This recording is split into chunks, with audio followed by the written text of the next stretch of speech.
Hello everyone, and welcome to today's webinar, How to Make Your Virtualized SQL Server Even Better for High Availability and Lower Costs, brought to you by DH2I. Thank you to everyone for attending. My name is Lauren and I will be your moderator today. Before we hear from Connor, I want to go over a few housekeeping items with you. All attendees will be muted throughout the entire presentation, but feel free to ask questions at any time using the Q&A pane on your screen. Connor will answer as many questions as time permits at the end of the presentation. So with all of that taken care of, let's get started. Here's your host for today, Connor Cox. Thank you, Lauren, and thanks to everyone for attending today. Today we are going to be just discussing how you can make your virtualized SQL Server environment even better by adding in a new approach to SQL Server management and availability. So let's go ahead and just get started. So why did we virtualize in the first place? So I just want to hit upon a couple of the reasons that I hear why people went to virtualization and some of the benefits that it's providing for folks. First of all, ease of provisioning. It's very easy to use virtualization, spin up a new machine. Back in the day, we had to order a new box and wait for it to be delivered, set it up. But now we can just spin up another VM if we have an additional requirement. So that makes life much easier for us. Obviously, physical consolidation, right? Instead of this one-to-one of hardware to OSs, we can stack them. And so just reducing the overall footprint, reducing power, cooling, and all of that good stuff. VM mobility, this is another one that folks say is very helpful to them. Being able to move VMs from one hypervisor host to another oftentimes is very useful to them. Disaster recovery, being able to span this across sites, move VMs from on-premises to a DR site, across the street, or across sites. And then finally, lower TCO. There's some folks that say, hey, going to virtualization actually ended up saving us money in the long run. So that's certainly part of it. What else? Everyone in the audience, any other ones that we're missing here? Things that you think are benefits to virtualization? Let me know. Type your response into the GoToMeeting controls, and we'll take a look at that.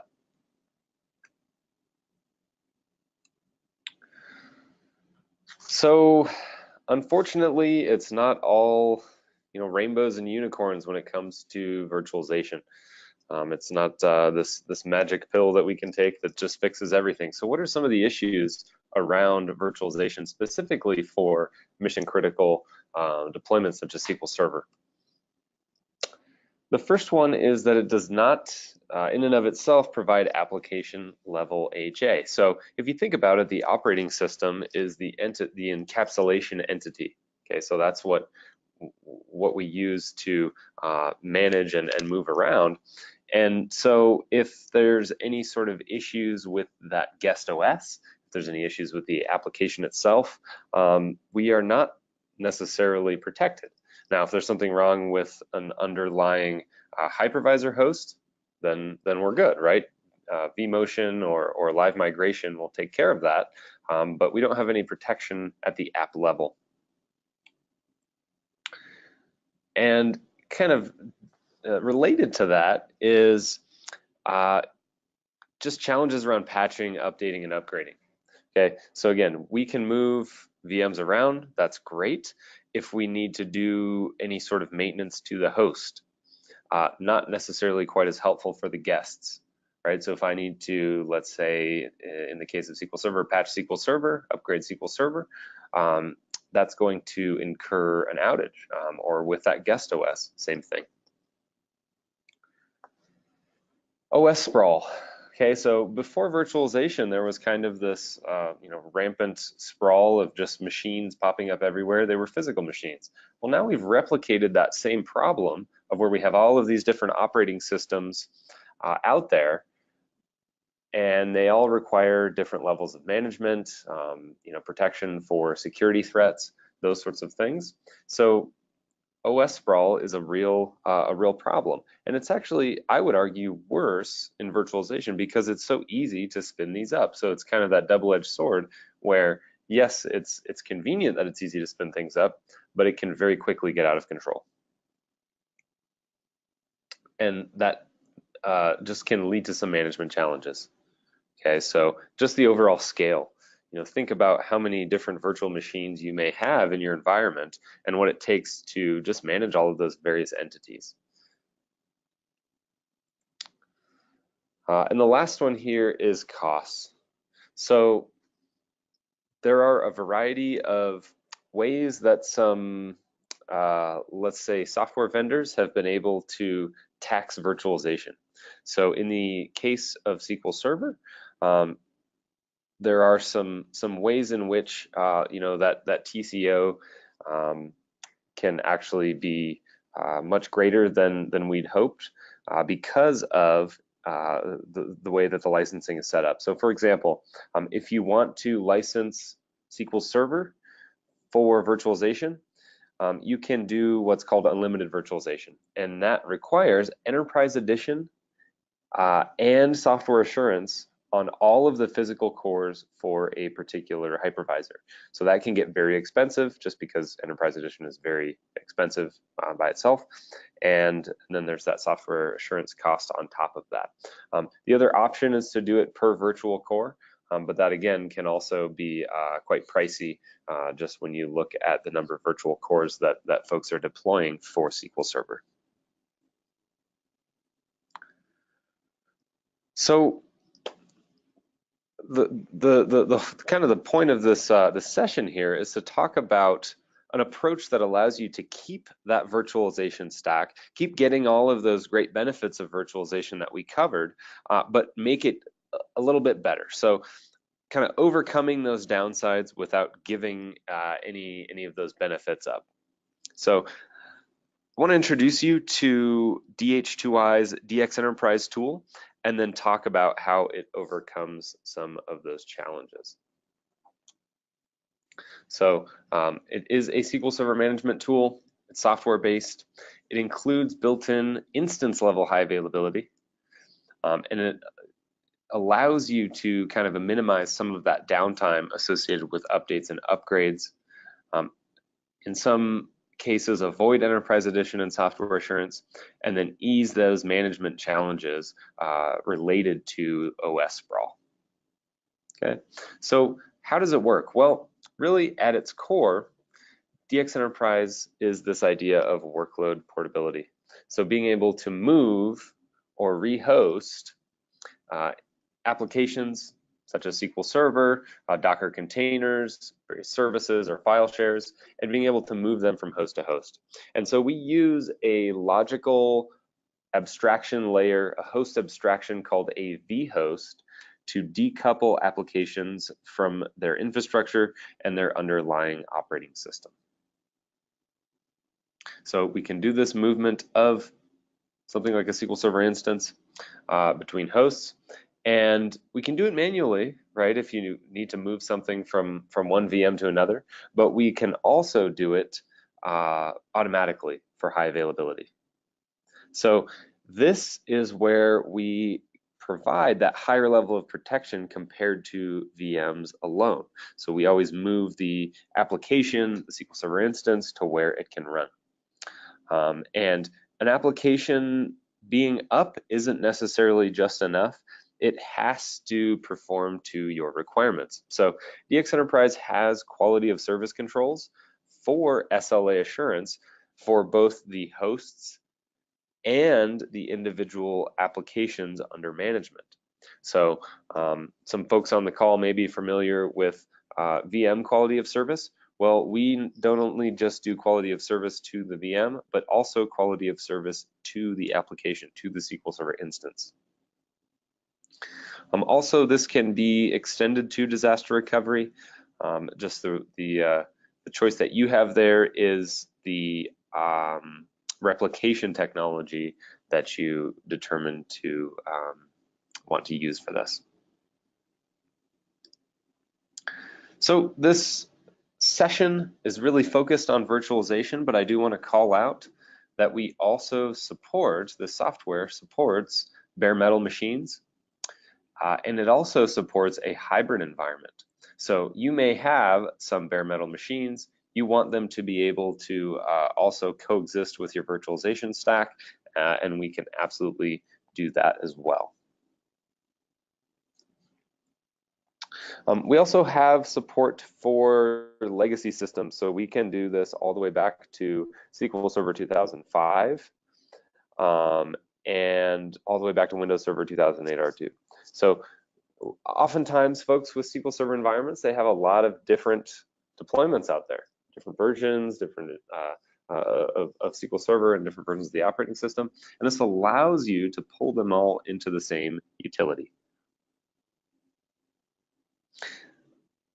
Also want to point out here, we do support Linux with this tool, support Docker containers, and so just keep in mind here, if you have some of those deployments or are looking to add them later, this is a great way to manage them all with a similar workload management tool.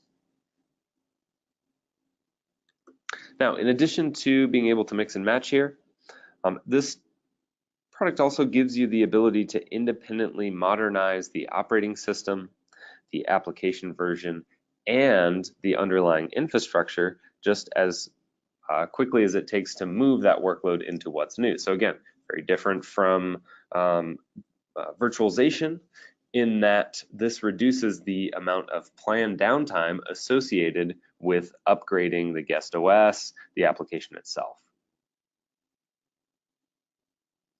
So this can certainly drive down those planned downtime windows much more efficiently than just using VMs alone.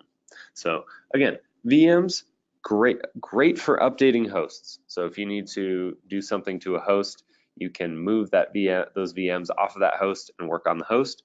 But anything to the guests or the applications can take services down. And this, layered on top of virtualization, can, again, reduce those planned outages.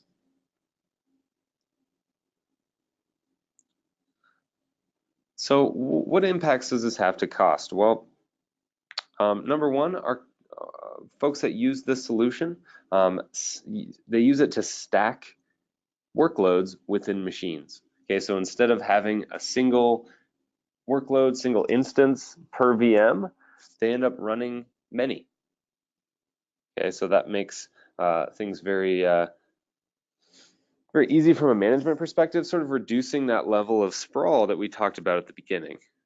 Okay, so helps with management, helps with sometimes cost and licensing when you're able to run multiple instances on a given machine. Okay, and in this case, that would be on a virtual machine. So can result in some savings. Sometimes it means fewer servers to have to license. It can mean the avoidance of Enterprise Edition and or software assurance. And if you have already licensed your SQL Server estate, this could mean that post-consolidation, you end up with some surplus licenses at the end to use later on future projects and not have to purchase those down the road.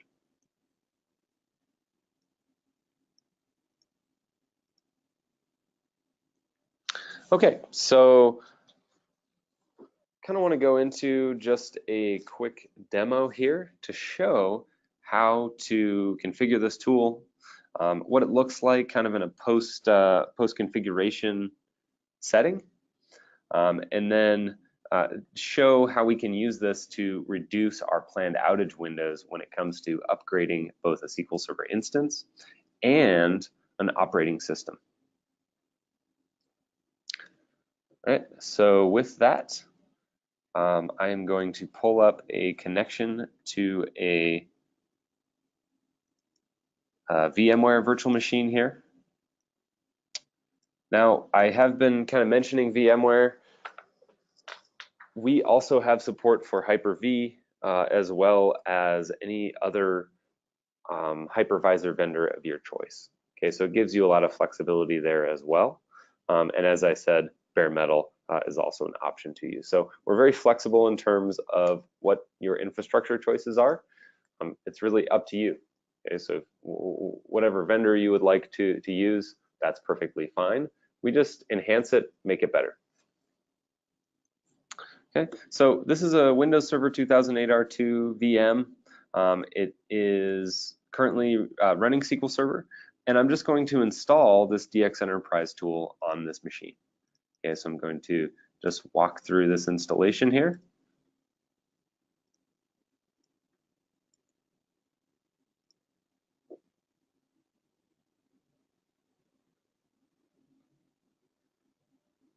Okay, this is a very lightweight tool, by the way. Nothing's in the data path. We have no kernel components whatsoever with what it is that we do. So very negligible performance impact for your SQL servers. And that installation is completed.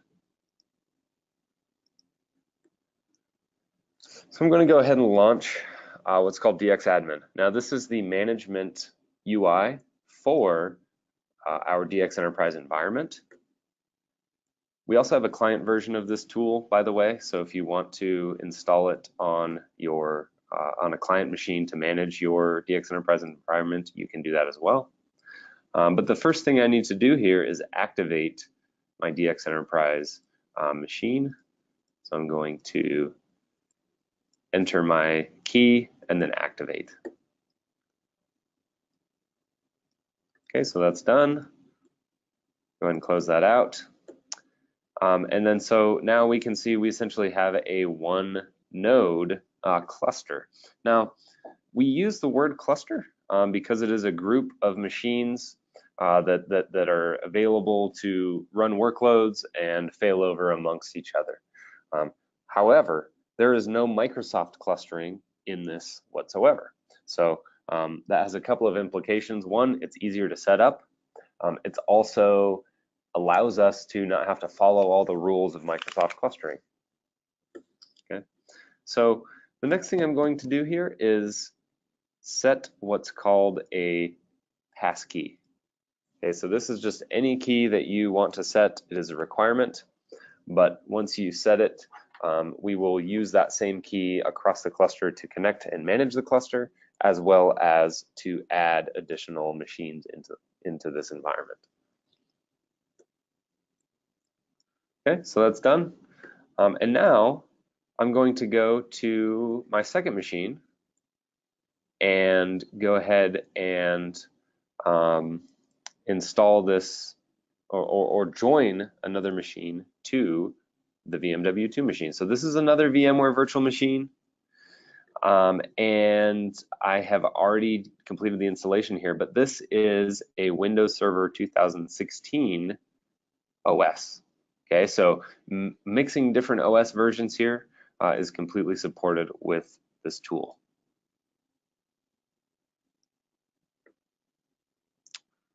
All right, so that is now, we've completed the installation, but I'm going to just go ahead and run the UI from this machine, and then I'm going to join this VMW5 machine to my VMW2 machine that I just set up. So I'm going to skip the activation on this one for now, go to cluster management and join it to a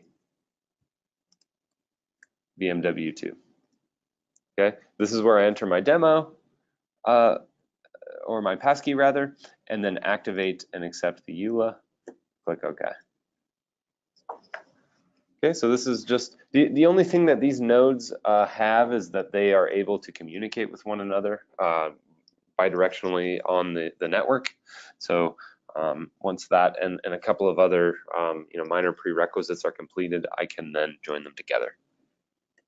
Okay, so now I've essentially created what is a two-node VM, two guest OS cluster here of VMW2 and VMW5. Okay, the next piece that we are going to do is because we are going to be moving workloads between these two machines, we need a common place for our data, our user data, to reside.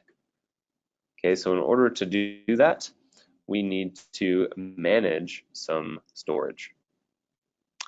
Now, for this, any means of presenting the storage to both of these machines is accepted. What I've done is I've presented a variety of iSCSI disks to both of these nodes. Okay, so I've just simply connected them. They are offline, and I'm going to use the DxEnterprise tool to manage those disks that I've presented. Okay, so I'm just going to go ahead and hit manage, and I get a list of all the disks that are presented to these various nodes. I'm going to select one that is presented to both 2 and 5. Okay, so it's now under DxEnterprise management. I'm going to create a volume on this disk.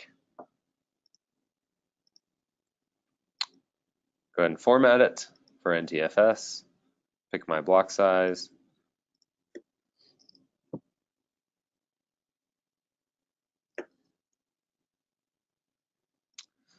And then set a logical drive. Okay, so this is essentially the endpoint for this volume that I've created. I can either assign it a drive letter and/or I can mount it to a mount point. Okay, so a mount point folder. In this case, I'm going to just select a drive letter. We certainly recommend using mount points because, after all, the alphabet is only so long.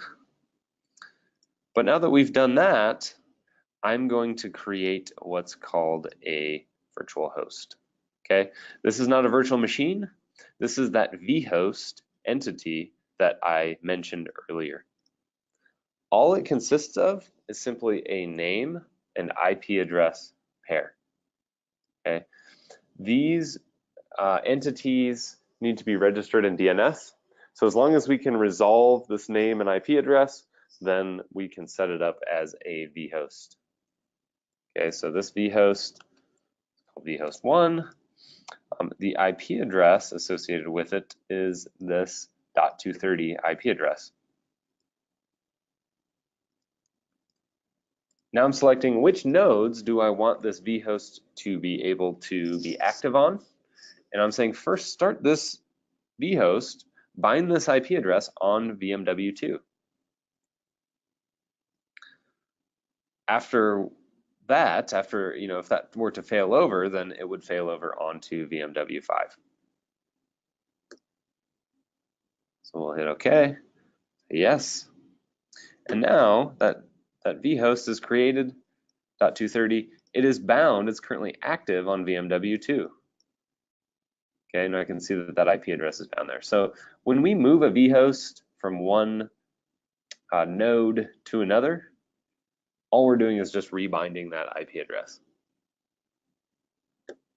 Okay. The next thing I'm going to do is associate that disk that we just created with this vhost. What does this mean? Well, it means wherever the vhost is active, which currently happens to be VMW2, then that disk will be online and available only to that active node. No other nodes will be able to access it. So this is how we ensure that data integrity and ensure that the data is available wherever the vhost is active. And once we add a workload, wherever the workload is active. So we'll go ahead and submit. So now G is associated with vhost1 and is currently active on VMW2. So we've got our vhost, we have our disk. The next thing we want to do is add a workload, okay? Add a SQL Server instance. Now, if you have an existing SQL Server instance, let's say it was already on VMW2, the requirement that we have is that you need to install that same instance on any of the nodes associated with the vhost, okay? All the user data does not need to be there, just the baseline installation of the instance needs to exist on all of the nodes. So in this case, we would need to install that instance on VMW2 and on VMW5. Now, you can do that manually, right? You can absolutely go out, install that same instance on these various nodes, but we also have an installer tool that can help to automate that. Simply just pick the SQL version that you're installing, enter the path for the setup and template files, and then select which nodes you want to install that instance on. So let's say it was already on 2, I wanted to just push it out to 5.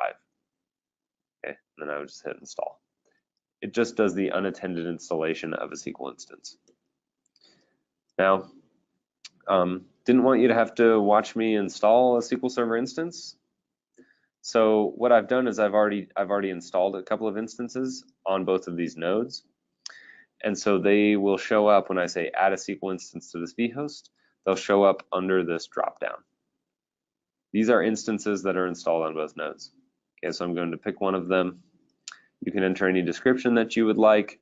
And then here, each instance requires its own unique static IP, a unique static TCP port, okay?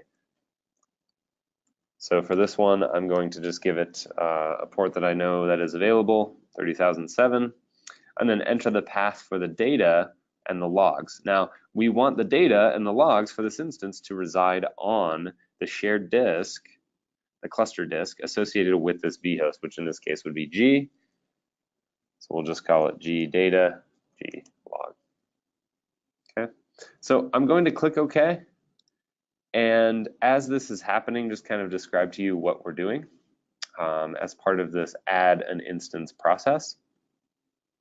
The first thing that we do is we actually take a copy of the data and the logs from the default path for this instance, and we copy it to that cluster disk.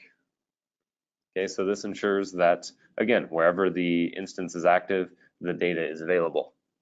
So copying it from local to the cluster disk.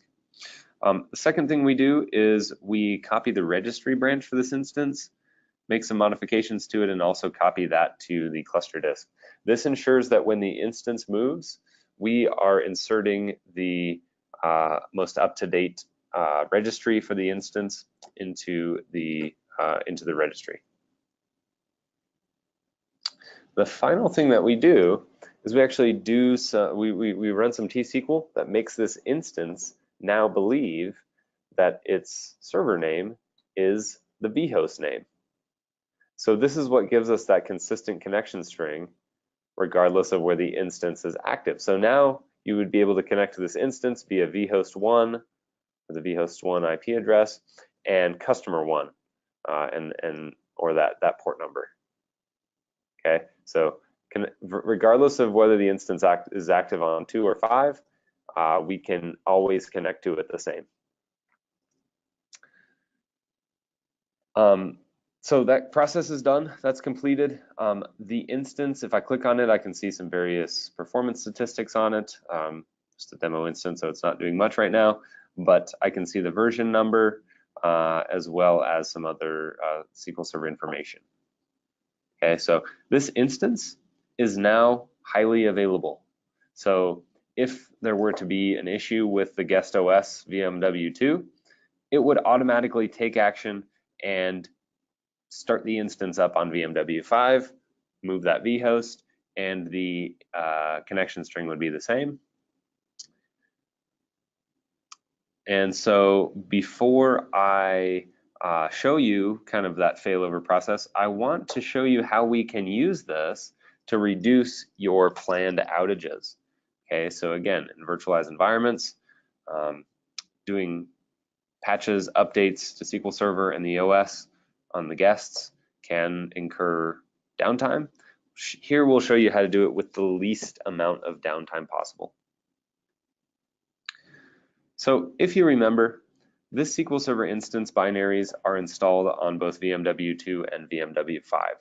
What that means is that we can actually go in and do things to the binaries for the instance that reside on 5 without impacting any of the other instances running on 2 or 5, including customer 1.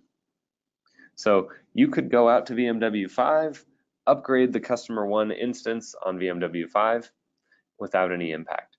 We, by the way, also have an updater. So what this allows you to do is push updates to out to your SQL Server instance binaries. In this case, I want to upgrade from SQL Server 2012, or excuse me, 2008 R2 RTM to SQL Server 2012 SP1. So in order to do that, I would push that upgrade to the binaries of customer 1 on VMW 5. So I already went ahead and did that because, again, watching an upgrade, not that exciting, and it kind of takes a little while sometimes. But the beauty here is this instance isn't down while I am applying that upgrade. Now, when it comes time for my actual outage, for my planned outage for this upgrade, I then simply say start hosting on node. What does this do? Well, this instructs this instance to, excuse me, this vhost and all of its dependencies to start on VMW 5. So first we stop customer 1, we stop the services on 2, we rebind this IP address for vhost 1, which remember was .230, we rebind that onto VMW 5, and we can see that that's already done. So we're moving the vhost IP address, we're changing the ownership of this disk so that now it is not accessible to any node except for VMW 5. And then finally, we're starting the instance on the local binaries for customer 1 that reside on VMW 5. Okay, so that's the process of moving an instance or moving a vhost. So the last thing that's occurring here is because we're starting the instance in newer binaries, the underlying metadata and schema changes associated with doing a SQL Server version upgrade is also occurring. Okay, so that's why this is taking slightly longer than a typical failover. But if we give it a couple more seconds here, we should be able to see that the instance has been upgraded.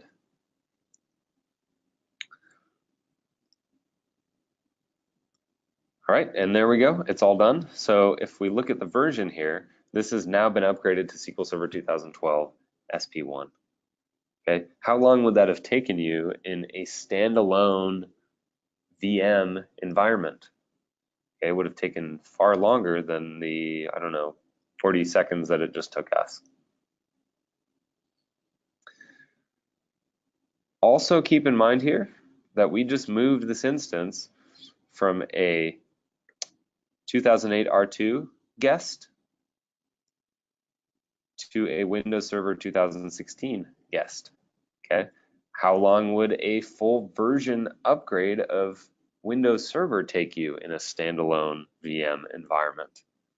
Far longer, again, than the 30, 40 seconds that it just took us. Now, at this point, we would want to go back to our updater and apply the same upgrade to customer 1 on VMW 2. And if we had more machines here, right, this is just a very simple example with 2 nodes, but if we had more than 1 node, then we would want to ensure that that was applied on all of the others as well. But that just really shows the simplicity of doing both. Okay, we have one instance here, and it's running across 2 nodes. Okay, that's where you would want to start. But one of the beauties here is that we talked about earlier was the idea of being able to do consolidation. So what I want to do is now connect to another one of these clusters that has many more instances running on it.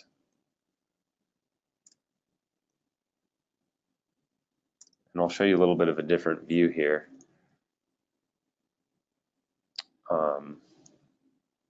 To see all of our instances. So here we have instance view.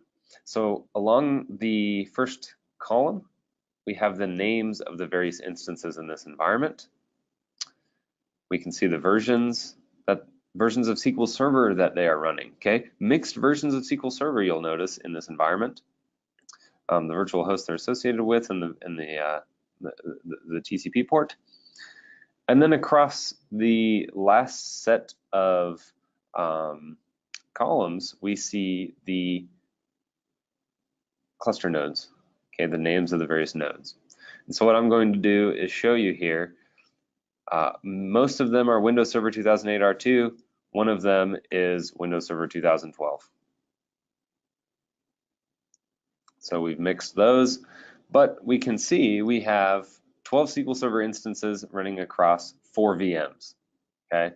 In the old paradigm, this would be 12 SQL Server instances running across likely 12 VMs, because in order to move those instances around, they all need to be in their own VM if you want them to move independently. But because we can now move the instances themselves independent of that VM container encapsulation mechanism, we can now stack them up on just 4 machines. Okay, this has big implications again for just overall management.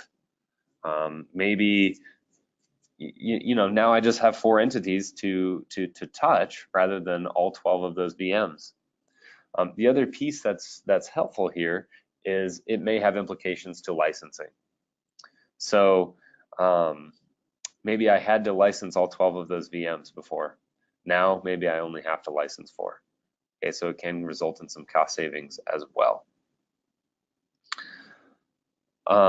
Let's see here. I also kind of want to draw a little bit of a comparison to Microsoft clustering. Okay, so we talked about Microsoft clustering before, kind of how that is another means of getting some levels of high availability as well.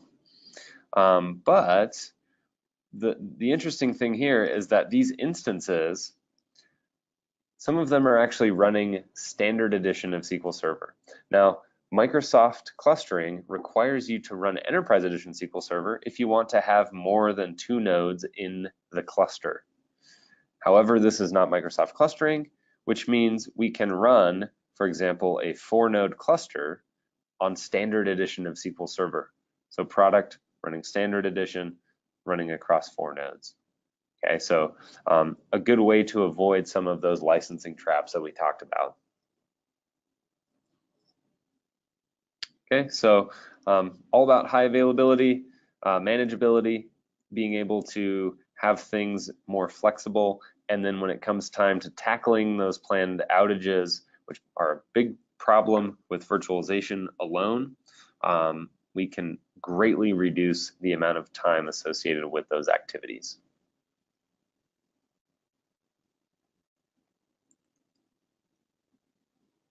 Okay, so that's just kind of a quick demo there. Let's go back then to kind of a revisiting this list of challenges of virtualization. So now the vhost is the encapsulation entity for HA rather than just the operating system. Okay, the VM. So now you get application level HA in addition to that ease of provisioning that virtualization gets you. What about the challenges around patching, updating, upgrading? Okay, it's now easy to upgrade your hosts as well as your guests, your applications with the least amount of downtime. You can cut that operating system sprawl with the instance stacking that we talked about, as well as that individual instance level mobility, resulting in fewer OS entities to manage and lower operating system overhead. Okay, don't forget, this can actually help with performance, because before you had to run all of those operating systems that those all have overhead associated with them. Okay, now we're just focused on the application itself. They're sharing operating system environments, and that can reduce performance drags on your systems.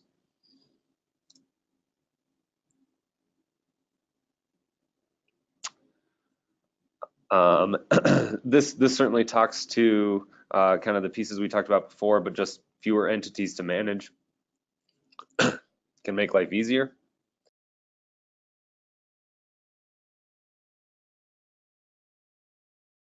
Excuse me. And then the last one here is cost. Okay, so you could potentially reduce the number of cores you need to license overall. You may no longer need Enterprise Edition and Software Assurance. You can just license the cores that you need. You may be able to drop Software Assurance altogether. Okay, so oftentimes Software Assurance is used for license reassignment, for VM mobility. Well, maybe now you don't necessarily need to do that because you're actually moving instances between licensed machines. Whoops. And potentially you might be able to actually buy less VMware vSphere if that's the tool that you use. It could reduce those costs. Okay. But again, you still get to keep that ease of provisioning, that physical consolidation you've already done, and all of those nice management tools that come with your virtualization investment. Okay, so I do want to get into some Q&A, but before we do that, I just want to do a little bit of a public service announcement. If you have been kind of out of the loop here, just want you folks to all be aware that SQL Server 2008 and 2008 R2 is coming close to end of extended support. So you've got a couple options here. One, you can purchase what's called premium assurance. You can do nothing and just hope that all is well, but put yourself at risk. And then finally, upgrade. And so I certainly encourage everyone to have an upgrade plan in place. Remember what you just saw in the demo. Okay, we just took a 2008 R2 instance and with seconds of downtime, brought it to SQL Server 2012 SP1, a supported version. Okay, so we can help with some of that if that's of interest. So certainly let us know, but just want everyone to kind of be aware of this and please get a plan in place if you haven't already. And then here's just kind of a visual look at the various versions of SQL Server, how those timeframes will work for the different releases for further planning. So obviously 2005 has been out of extended support for a little while now. And then just kind of a list of some of the others. And we'll make this available to all of you folks that attended today, just so that you can do your little bit longer term planning as you look at the end of life for some of those other versions that you may be deploying.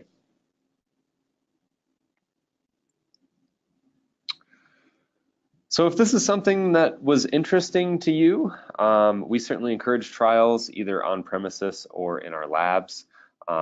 So you can get access to that via this link. Also, if you'd like to see a deeper demo, we just kind of barely scratched the surface here. There are some other functionalities that we didn't have time to go over today. So please check that out, and we can get you a demo. So with that, Lauren, I want to go ahead and just turn it back over to you, and we can go through some of these questions.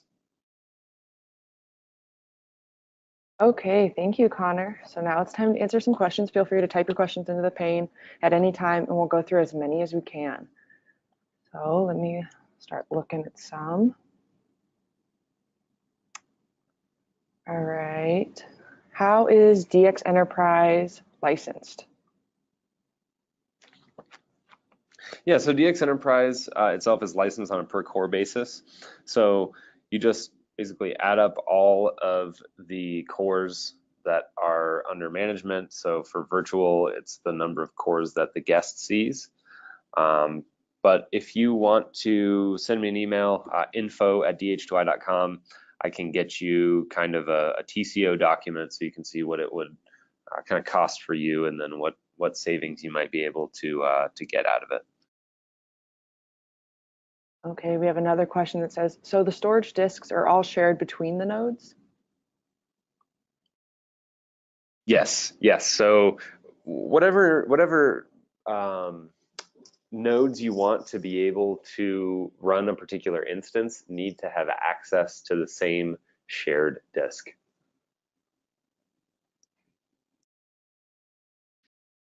All right. Does the instance you're installing need to have all the databases also?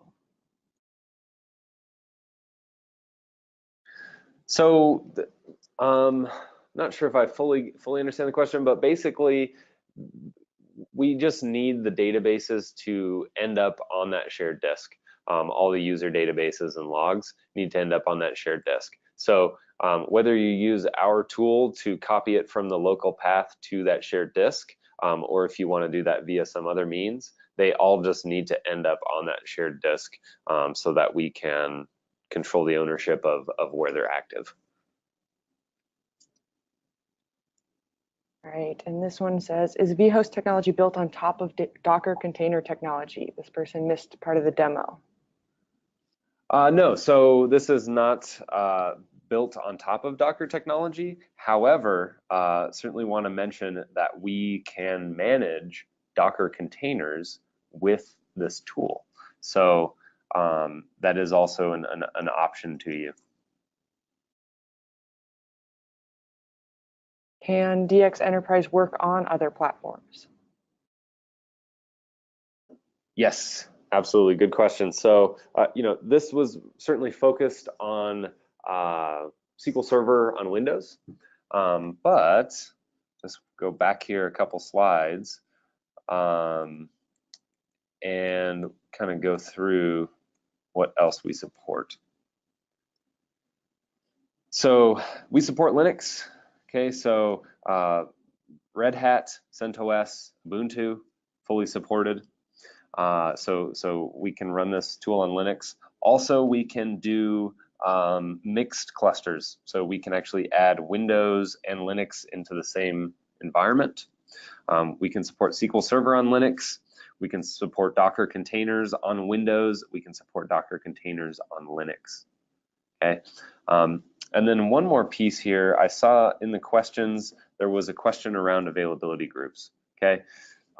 Certainly, DxEnterprise by itself is an alternative to availability groups because we're doing things at the instance level and managing things that way. However, for those of you out there that want to continue to use availability groups, sorry, I just lost that slide again. We have a tool to be able to manage availability groups. Okay, so Microsoft has the availability group solution for SQL Server. In order to make those availability groups highly available, you need a clustering solution. On Windows, that's Windows Server Failover Clustering typically. On Linux, oftentimes that would be Pacemaker. Okay. However, we have a mechanism for making availability groups highly available without Windows Server Failover Clustering, without Pacemaker. Our tool is way easier to set up your AGs, way easier to manage your AGs. It makes actually provisioning of the AGs themselves much easier. And so here's the list of what this supports, SQL Server 2017 and newer. And what's really interesting here is we can actually mix infrastructure, we can mix platforms, we can mix distribution. So you can actually create a highly available availability group between Windows and Linux, different flavors of Linux, all with the same tool. Okay, there's nobody else out there that can do that today. And then what's really nice here is you can actually manage your high availability instances like we just saw in the demo alongside your availability groups with the same tool. Okay, so that is also an option for the folks that were asking about availability groups. Okay, here's another question. It says, how does it work with Docker containers? Yeah, so let's see here, how are we doing on time? Yeah, so we've got a couple minutes. Let me go back to the demo environment and I can sort of show you what that looks like for Docker.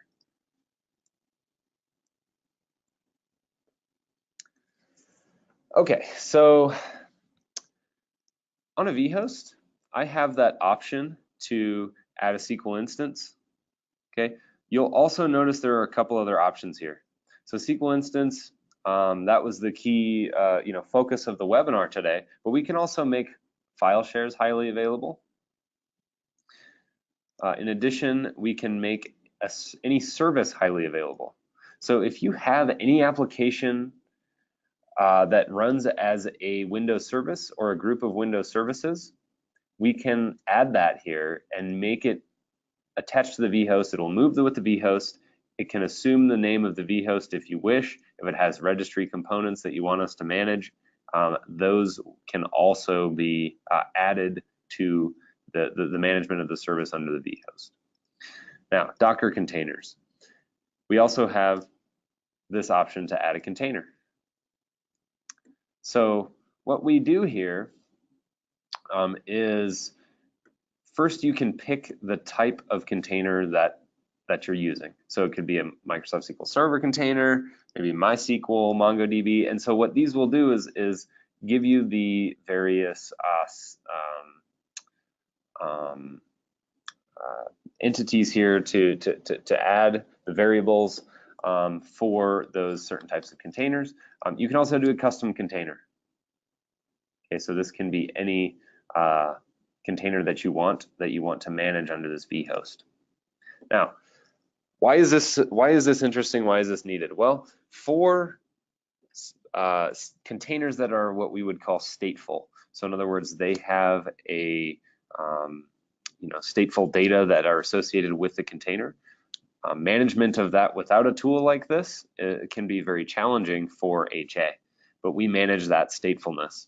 So what you would do: enter a name for your container, enter the path for the image. So what you just need to do is pull down the same image on all of these nodes. In this case, pull down that same Docker image, or create the same Docker image on both 2 and 5, and then select it here, and then enter the other settings that you have. Okay, so for the SQL Server one, you need the host port, you need to accept the EULA, enter the SA password, all of that good stuff. And then here, we can enter the data path that's associated with the vhost to ensure that the data for this container always follows if the container moves. Okay, and then again, if there are any other parameters here, you can add them as you wish. So then once we hit OK, it will manage that container, make it highly available, and ensure that whenever it fails over or moves manually, that the disk or that the data will be available to it.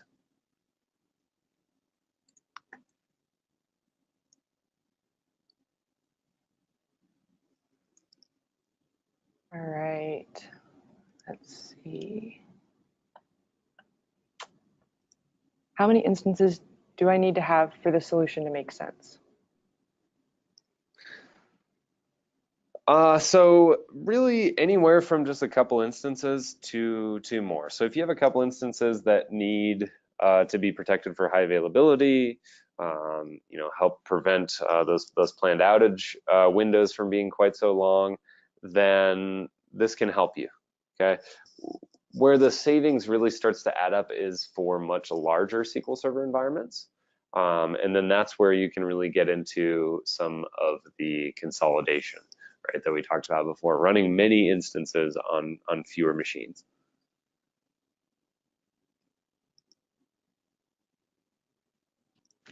All right, and how does this differ from vMotion? Oh, good question. So this provides a higher level of protection than vMotion. Okay, so vMotion is going to protect you from any infrastructure faults, okay, anything with the host, hypervisor host going wrong, and that's great. However, vMotion doesn't necessarily protect you from any issues with SQL Server itself or the application itself. It doesn't necessarily help you much with any issue with the guest OS.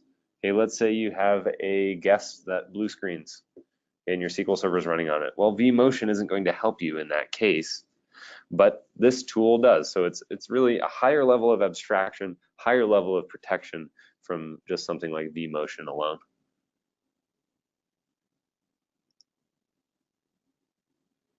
All right. Let's see. Does your solution work with anything besides SQL Server? Yeah, so just touched on this a little bit, but any Docker container, any service, and then any Windows file share, and any availability group that's running under SQL Server 2017 or newer.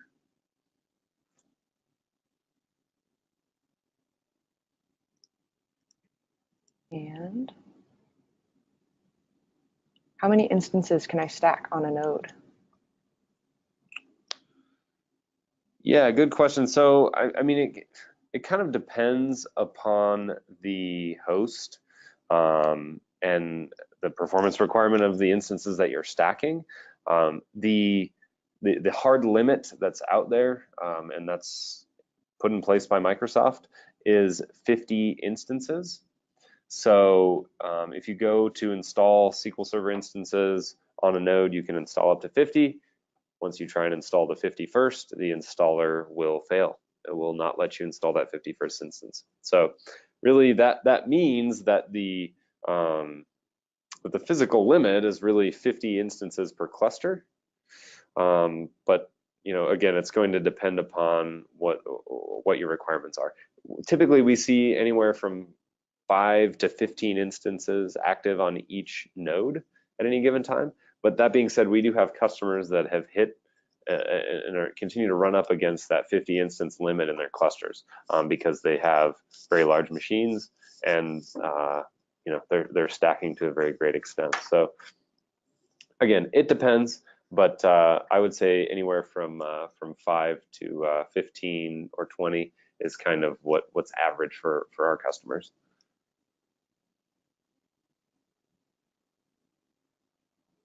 Okay.